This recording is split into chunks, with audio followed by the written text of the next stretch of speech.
Hello and welcome to Spiritual Source. So, welcome Chetan. Thank you and welcome all to Spiritual Source, तो a आज beautiful channel. Sorry तो आज का क्या topic होने वाला है बताओ। टॉपिक तो वैसे बहुत सारे हैं लेकिन आज हम टॉपिक लेके आए हैं ग्रहों के बारे में, क्योंकि ग्रहों के बारे में शायद हर किसी को नहीं पता होता। कुछ चीज़ें ऐसी होती हैं कि कौन से जो हाउस होते हैं, जैसे हम भी किसी के घर में रहते हैं, कभी रेंट में रहते हैं, कभी अपने खुद के घर में रहते हैं। तो वैसे ही हमारा जो हॉरोस्कोप होता है उसमें कभी हम दोस्त के घर में जाते हैं, प्लैनेट जो है दोस्त के घर में जाते हैं, कभी दुश्मन के घर में चले जाते हैं, तो कभी अपने घर पे भी चला जाता है प्लैनेट। हाँ। सेम वही चीज़ है जो हमारी पर्सनल लाइफ में होता है। ओके। और हम कोशिश यही करेंगे कि सीक्वेंस ऑर्डर पे ही हम करें। लाइक सीक्वेंस क्या? सीक्वेंस ऑर्डर मतलब जैसे क्रम में आता है, जैसे हम लोग दिन का करते हैं, जैसे संडे टू सैटरडे, ओके। जो एक ऑर्डर वाइज आता है। हाँ हाँ। तो उसमें क्या होता है कि जैसे संडे है तो सूर्य से कनेक्टेड होता है ना, और मंडे है तो मून से कनेक्टेड होता है, यानी कि चंद्रमा से कनेक्ट हो गया। ट्यूसडे है तो वो कनेक्ट हो गया कहाँ से? मंगल से। मंगल से क्या बात है। और बुध जो है वो किससे कनेक्ट हो गया? वेडनेसडे से। अरे वाह। अच्छा, थोड़ा तो आता है मेरे को भी। नहीं फिर भी ये एक मैं अच्छी स्टूडेंट हूँ आपकी। वो तो अच्छा, गुरुवार जो है वो बृहस्पति से कनेक्टेड है, जुपिटर से। जुपिटर, हाँ। शुक्रवार है वीनस से कनेक्टेड है, शुक्र से। हाँ। और शनिवार शनिदेव से, हमारे जो महान जो कर्म के देवता हैं, तो शनिदेव। शनि स्लो तो हम कोशिश करेंगे कि बाकी राहु जो है, केतु है, वो तो छाया ग्रह है। मुख्य जो ग्रह होते हैं वो 7 ग्रह होते हैं। जैसे हमारे दिन होते हैं, उसके हमारे जो ऋषि मुनि हैं उन्होंने इसी वजह से ही हम जो दिन के जो क्रम बनाए वो इसी ऑर्डर पे ही बनाए हैं। करेक्ट है ना। बाकी जो छाया ग्रह हैं, जो छाया ग्रह सभी को पता ही होना चाहिए कि हमारा जो समुद्र मंथन हुआ था उस समय अमृत कलश निकला था, तो सारे जो देव दानव छीन रहे थे।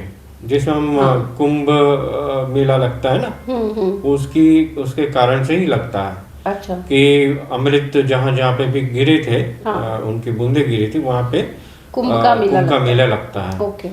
और उसमें एक दानव वो थे, स्वर भानु करके। तो स्वर भानु जो दानव थे वो देवताओं का रूप धारण करके देवताओं की जो पंगत है उसमें चले गए। और सूर्यदेव और चंद्रदेव ने विष्णु भगवान को बता दिया कि ये दानव है, ये स्वर भानु है। और तुरंत ही विष्णु भगवान ने उनका सिर काट दिया था। तो जो सिर का जो हिस्सा है तो वो राहु बन गया, और जो धड़ है वो केतु बन गया। तब से वो प्लैनेट्स में काउंट करे जाते हैं। बाकी मुख्य 7 ग्रह होते हैं। इसी वजह से वो राहु की वजह से सूर्य ग्रहण और चंद्र ग्रहण लगता है। चंद्र ग्रहण और सूर्य ग्रहण, ये बहुत ही अच्छा लॉजिक है। हाँ, मैं वही सोच रही थी। सूर्य और राहु, सूर्य और चंद्र जो ग्रहण लगता है वो ऑब्वियसली राहु प्लैनेट की वजह से लगता है। हाँ, तो यही कारण था जो वो ग्रहण लगाते हैं उनको, जो दिखता नहीं पर फिर भी होता है। हाँ, करेक्ट। बिना देखे भी होता है। ठीक। जैसे मैं देख नहीं सकता पर हूँ। अरे आप तो हो। अच्छा, एनीवे, आप ये बताओ कि अगर जैसे सूर्य की पर्सनालिटी क्या है?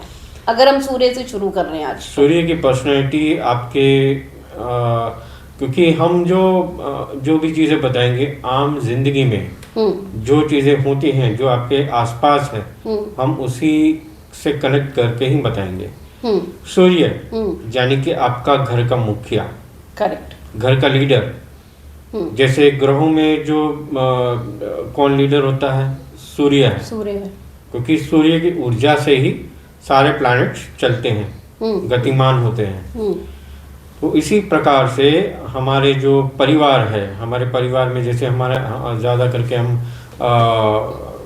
मेल जो मानते हैं, जैसे कि हेड ऑफ द फैमिली, यानी कि पिता हो गए, है ना, ज़्यादा करके वही माने जाते हैं। पिता को सूर्य का कारक बताया गया है और उसकी भी क्वालिटी है।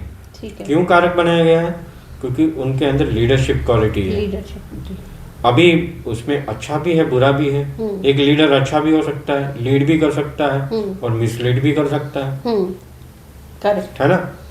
अगर लीडर अच्छा है तो पॉजिटिव है, लीडर बुरा है तो नेगेटिव इफेक्ट देगा। सेम, मतलब कि ये बहुत सिंपल चीज है। एस्ट्रोलॉजी इतनी भी वो जटिल नहीं, कॉम्प्लिकेटेड नहीं है कि कोई समझ ना पाए। ये अगर आप इसको अपनी लाइफ के साथ अगर जोड़ दो तो बहुत ही आसान है। कुछ भी ऐसा नहीं कि बहुत ही डिफिकल्ट है। तो उसके अपने अपने घर हैं। सूर्य को जो है एक राशि दी गई है, राशि मिली है सिंह राशि। करेक्ट। सिंह यानी कि लायन यानी कि जंगल का राजा।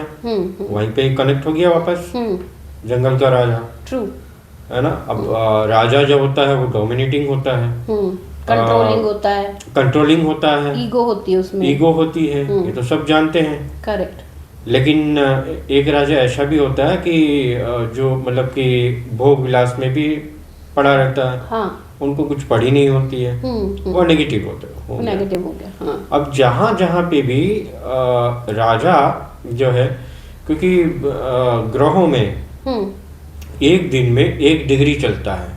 ओके। एक दिन में 1 डिग्री चलता है और हर ग्रह को नहीं, हर ग्रह नहीं, सूर्य ग्रह 1 महीना। लाइक एक घर से दूसरे घर जाने में, एक घर से दूसरे घर जाने के लिए 1 महीना लगता है। ओके। यानी कि एक राशि है।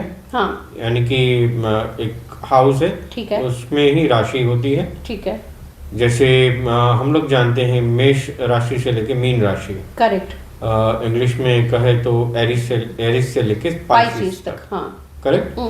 तो राशि में भी क्या होता है कि जैसे हम कदम चलते हैं ना, करेक्ट, हम स्टेप्स चलते हैं, तो उसमें भी सूर्य कितने कदम चला है? 1 डिग्री यानी कि 1 कदम चला है। 2 डिग्री यानी कि 2 कदम चला है। ओके।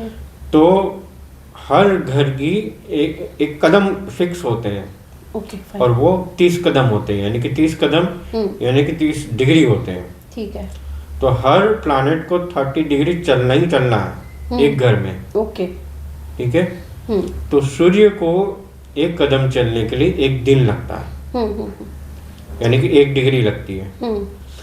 और 30 डिग्री कंप्लीट करने के लिए 1 महीना लगता है। ओके, ठीक है। यानी कि सिंपल सा है।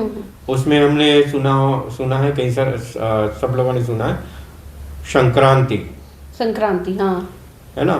संक्रांति होती है, यानी कि उस दिन राशि का परिवर्तन होता है। सूर्य राशि यानी कि सूर्य जो है एक घर से दूसरे घर जाता है।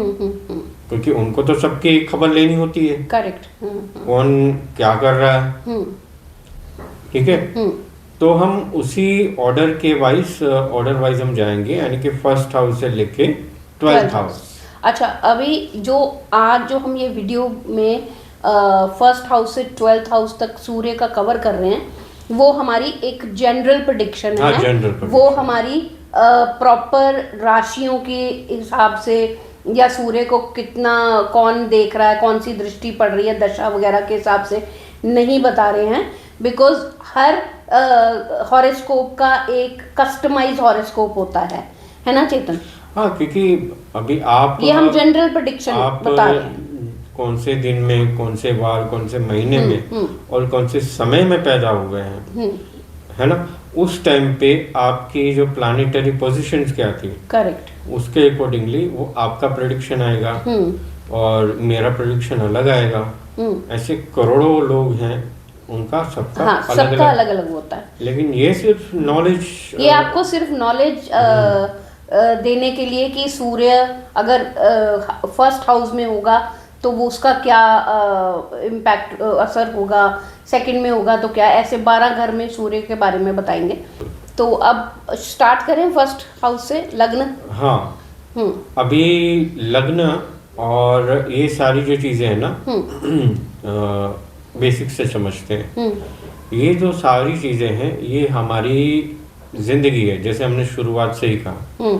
लग्न यानी कि हम खुद, यानी कि फर्स्ट हाउस, यानी कि हमारी बॉडी हो गई, हमारा माइंड हो गया, ये सारी चीज़ें हम खुद में आती है। ठीक है। सेकंड हाउस क्या होता है कि हमारा परिवार होता है, फैमिली होता है, हमारी स्पीच होती है, करेक्ट, और हमारी जो इनकम होती है, बैंक बैलेंस होता है।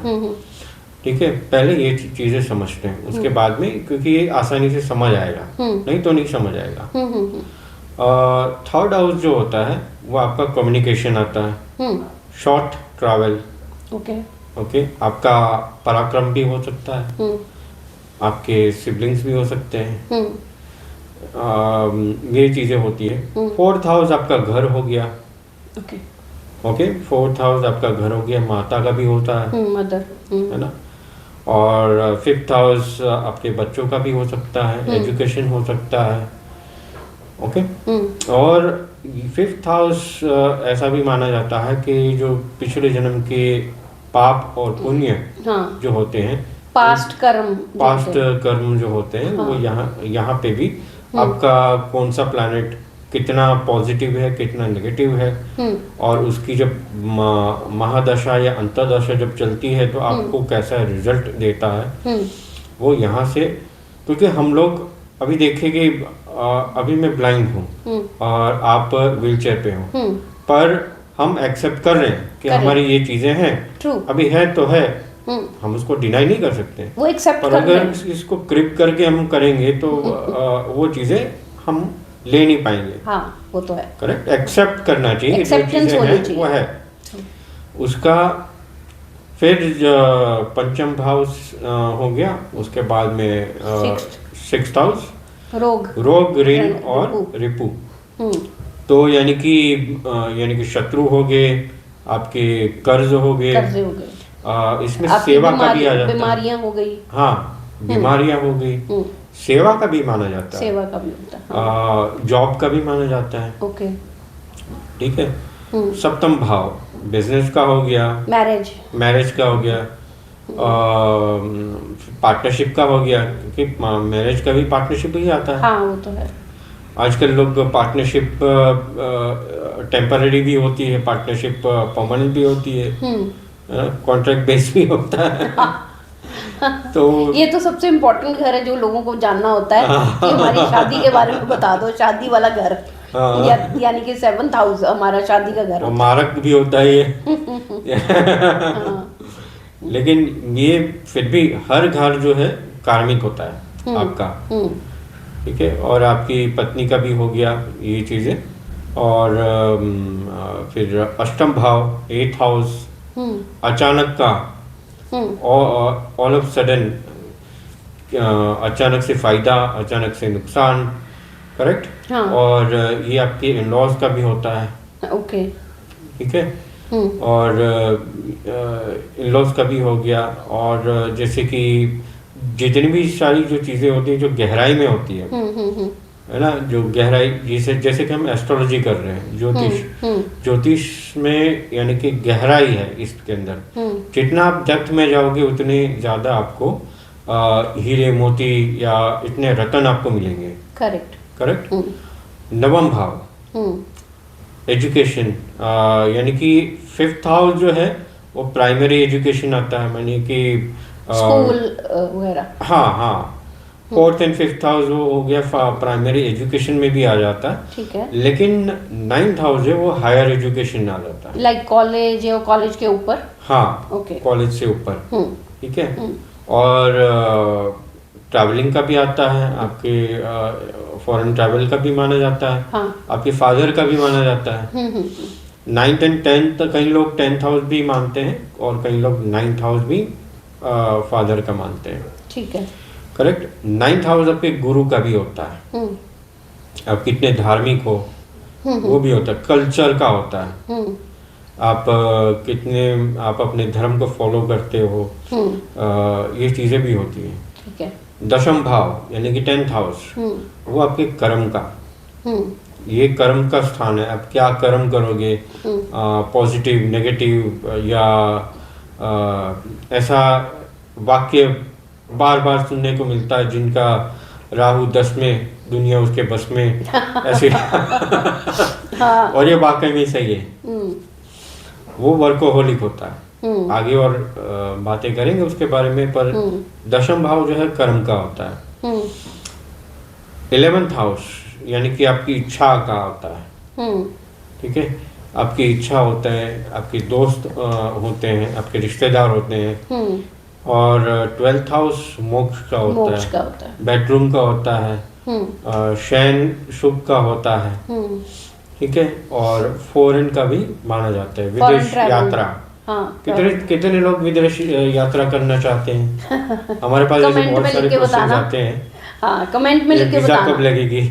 हाँ, कि वीज़ा कब लगेगी, हमारा वीज़ा नहीं मिल रहा, पीआर नहीं हो रहा, हमारे को ऑस्ट्रेलिया जाना है, कनाडा जाना है। कमेंट में लिख के बताना। बहुत सारे लोग हमारे पास क्वेश्चन लेके आते हैं, तो उसको एनालाइज करने में टाइम लगता है।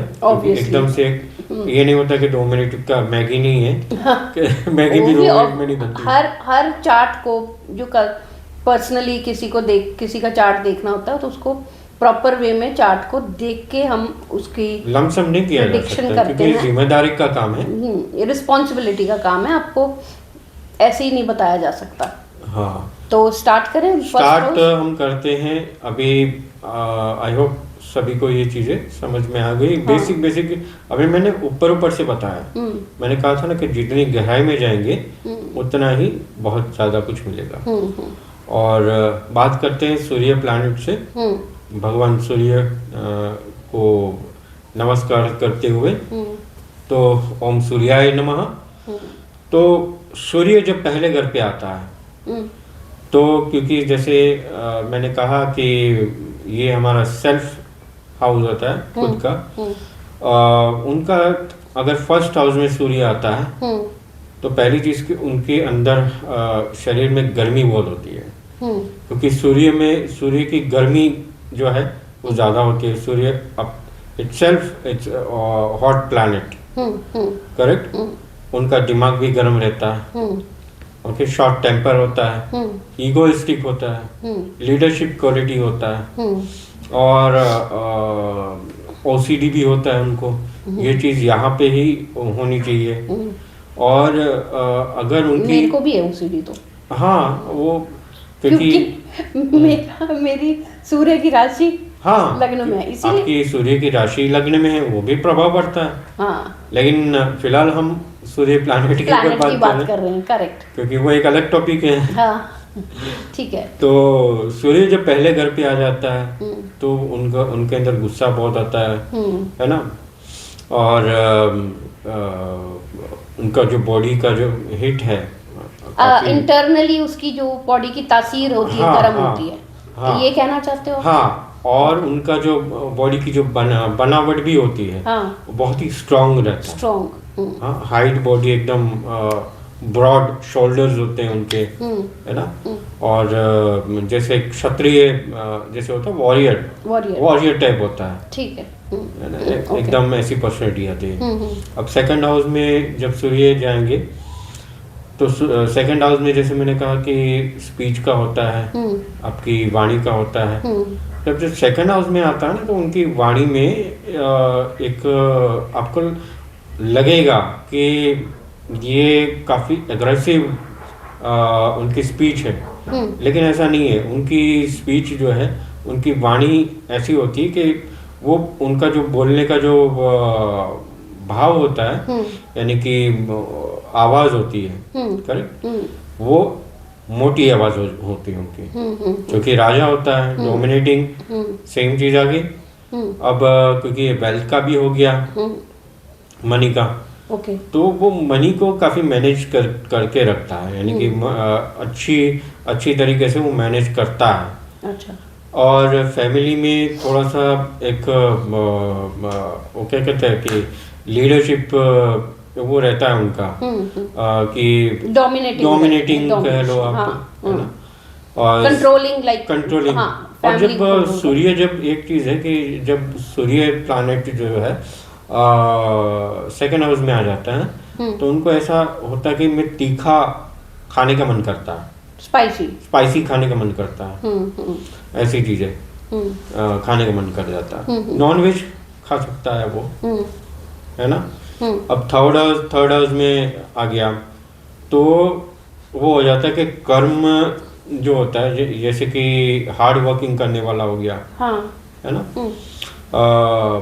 हार्ड वर्किंग करता है अपनी सिबलिंग्स के ऊपर, यानी कि वो अपनी ऑथोरिटेटिव शो करता है, केयरिंग शो करता है, केयर और अथॉरिटी छोटे भाई बहनों के ऊपर होता है ना, ओवर प्रोटेक्शन, ओके, उस तरह का वो शो करता है थर्ड हाउस में। और दूसरी चीज़ें क्या है कि वो अपना ट्रैवलिंग करता है, ट्रैवलिंग कम करता है लेकिन दूसरों से ज़्यादा करवा देता है। अच्छा। हाँ, क्योंकि उनको वो चाहिए कि मैं अपना काम दूसरों से करवाऊँ। ओके, करेक्ट, ठीक है। फिर फोर्थ हाउस में माता का आ गया, और उसमें फोर्थ हाउस में क्या है कि माता के स्थान पे आ गया और घर में आ गया, तो क्या होता है, सूर्य जो प्लैनेट होता है वो गर्म प्लैनेट होता है, तो तरह तरह के कॉम्बिनेशंस भी होते हैं, युतियाँ जिसे कहते हैं। लेकिन कभी कभी क्या होता है कि जब सूर्य जब फोर्थ हाउस में आ जाता है तो वो माता के साथ में थोड़ा सा अनबन रह सकता है थोड़ा, है ना, क्योंकि गर्म प्लैनेट है, वो जिस भी घर पे भी जाएगा उस हाउस को वो जलाता है, वो गर्म करता है, है ना, तो वो उस भाव को अफेक्ट करेगा। ठीक है। अगर वो अपने फ्रेंड के घर पे है तो वो कंफर्टेबल है, लेकिन एनिमी के घर पे है तो वो तोड़फोड़ करेगा। ठीक है, ठीक है, वो सेम लॉजिक है। फिफ्थ हाउस एजुकेशन, यानी कि primary fourth and fifth house होता है, तो एजुकेशन काफी अच्छा रहता है उनका, पढ़ने में बहुत तेज रहता है, शार्प माइंड का होता है ना। फिफ्थ हाउस में अगर सूर्य आता है तो पेट में परेशानी भी आती है, पेट में थोड़ा सा उनको हो सकता है ध्यान रखना पड़ेगी, लाइक गर्मी रहती होगी, एसिडिटी होती होगी, है ना। और बाकी तो है वो जो राजा है फिर एंटरटेनमेंट भी चला जाता है, एंटरटेनमेंट उनको पसंद आ जाता है कि वो चीज़ें करें, है ना। तो वहाँ पे से निकल के फिर सूर्य जो है सिक्स्थ हाउस में आ जाता है, तो काफ़ी सेवा भाव का हो जाता है, कि मैं आगे बढ़ के मैं सेवा करूँ, लोगों की सेवा करूँ, निस्वार्थ सेवा जिसे कहते हैं, वो करता है। और सूर्य जब सिक्स हाउस में आता है तो वो चाहता है कि मैं गवर्नमेंट से रिलेटेड मैं जॉब करूं, क्योंकि सूर्य जो है वो खुद भी गवर्नमेंट का कारक भी माना जाता है, ठीक है ना। हाँ। और बाकी जो है रोग जो है, रोग उनको कम होता है, डिपेंड करता है कि कौन सा प्लैनेट उनके साथ में है। अगर सूर्य शत्रु राशि में है तो बात अलग है, सूर्य मित्र राशि में, सूर्य अपनी ही राशि में है, हाँ, तो इट इज़ वेरी पॉजिटिव, बहुत अच्छा है। अगर वो शत्रु राशि में होगा तो काफी सारी डिजीजेस, बीमारियां लगेगी, और अगर वो अपनी ही राशि में, फ्रेंडली में है, हाँ, तो then it will be good for, हाँ, क्योंकि जैसे भी अभी ये सारी जो चीजें हैं, हाँ, जैसे हम दुश्मन के घर पे जाते हैं, ठीक है, हमारे कोई एनिमी है, हम कंफर्टेबल फील नहीं करते हैं, हाँ, तो आम लाइफ में हम ये करते हैं ना कि यार मुझे इनके घर पे नहीं जाना, हाँ, पर क्या करें, जाना पड़ता है। और अब जब जाना पड़ता है, चाहे हम बोले ना बोले, पर हमको अनकंफर्टेबल फील होता है। सेम चीजें इसमें भी होती है, ठीक है। अब ये जब हम युतियों की बात पता नहीं करेंगे कि नहीं करेंगे, पर वो बहुत ही लंबा टॉपिक है, क्योंकि हम अभी सिक्स्थ हाउस में आ गया, तो ये अपना रोग, ऋण और शत्रु भी हो सकता है कि ज्यादा बन जाए उनके, बट अगर वो फ्रेंडली राशि में होगा तो भी शत्रु बनेंगे? फ्रेंडली राशि में होगा तो भी बन सकते हैं, क्योंकि वो जो अपना स्वभाव है वो नहीं चेंज वो नहीं चेंज होगा ना। अपना जो डोमिनेटिंग जो पर्सनैलिटी होती है कि मैं ही मैं, ईगो आ जाता है। जो जिस भी भाव पे जाएगा वो ईगो आ जाता है, जहाँ पे भी वो आएगा। उसमें सूर्य की उच्च राशि भी आती है, नीच राशि भी आती है, उसके अकॉर्डिंगली भी आता है। ठीक है ना। 7th हाउस में ये अपना पार्टनरशिप का आता है, मैरिज का आ गया। मैरिज में क्या होता है कि 7th हाउस में थोड़ा सा ये प्रॉब्लम क्रिएट करता है। 15 साल तक प्रॉब्लम क्रिएट करता है। 15 साल के बाद में थोड़ा धीरे धीरे करके 15 साल में मैरिज में प्रॉब्लम अगर टिक गई, 15 साल तक अगर मैरिज टिक गई तो इट इज गुड।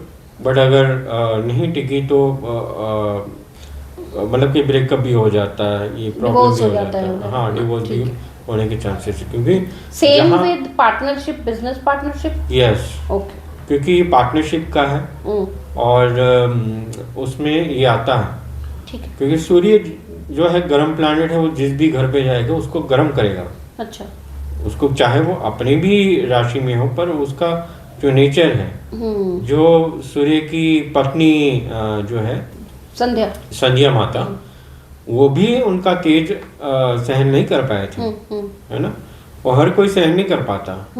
सूर्य इतना पावरफुल प्लैनेट है, तो जहाँ पे भी जाएगा वो उनकी तपस वो क्रिएट करेगा ही करेगा। ठीक है। तो 7th हाउस में वो जो है 15 साल तक ये प्रॉब्लम्स रहेगी।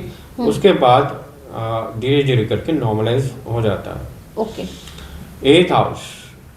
8th हाउस में जो है सूर्य जो है, जैसे कि ये प्लैनेट है, उग्र प्लैनेट है। ठीक है। ठीक है। उग्र प्लैनेट जो होते हैं, यानी कि सूर्य है, मंगल है, शनि है, केतु भी उग्र प्लैनेट में आ जाता है, राहु है, तो ये यहाँ पे पॉजिटिव माना जाता है। ठीक है। थोड़ा तो ये यहाँ पे ये जो प्लैनेट है यहाँ पे पॉजिटिव माना जाता है कि वो जितने भी सिक्रेटिव काम हैं, जैसे कि हम लोग गवर्नमेंट में ये होता है, जैसे हमारी सीक्रेट एजेंसीज होती हैं, हाँ, इस तरह की कोई एजेंसी। यस, ठीक है।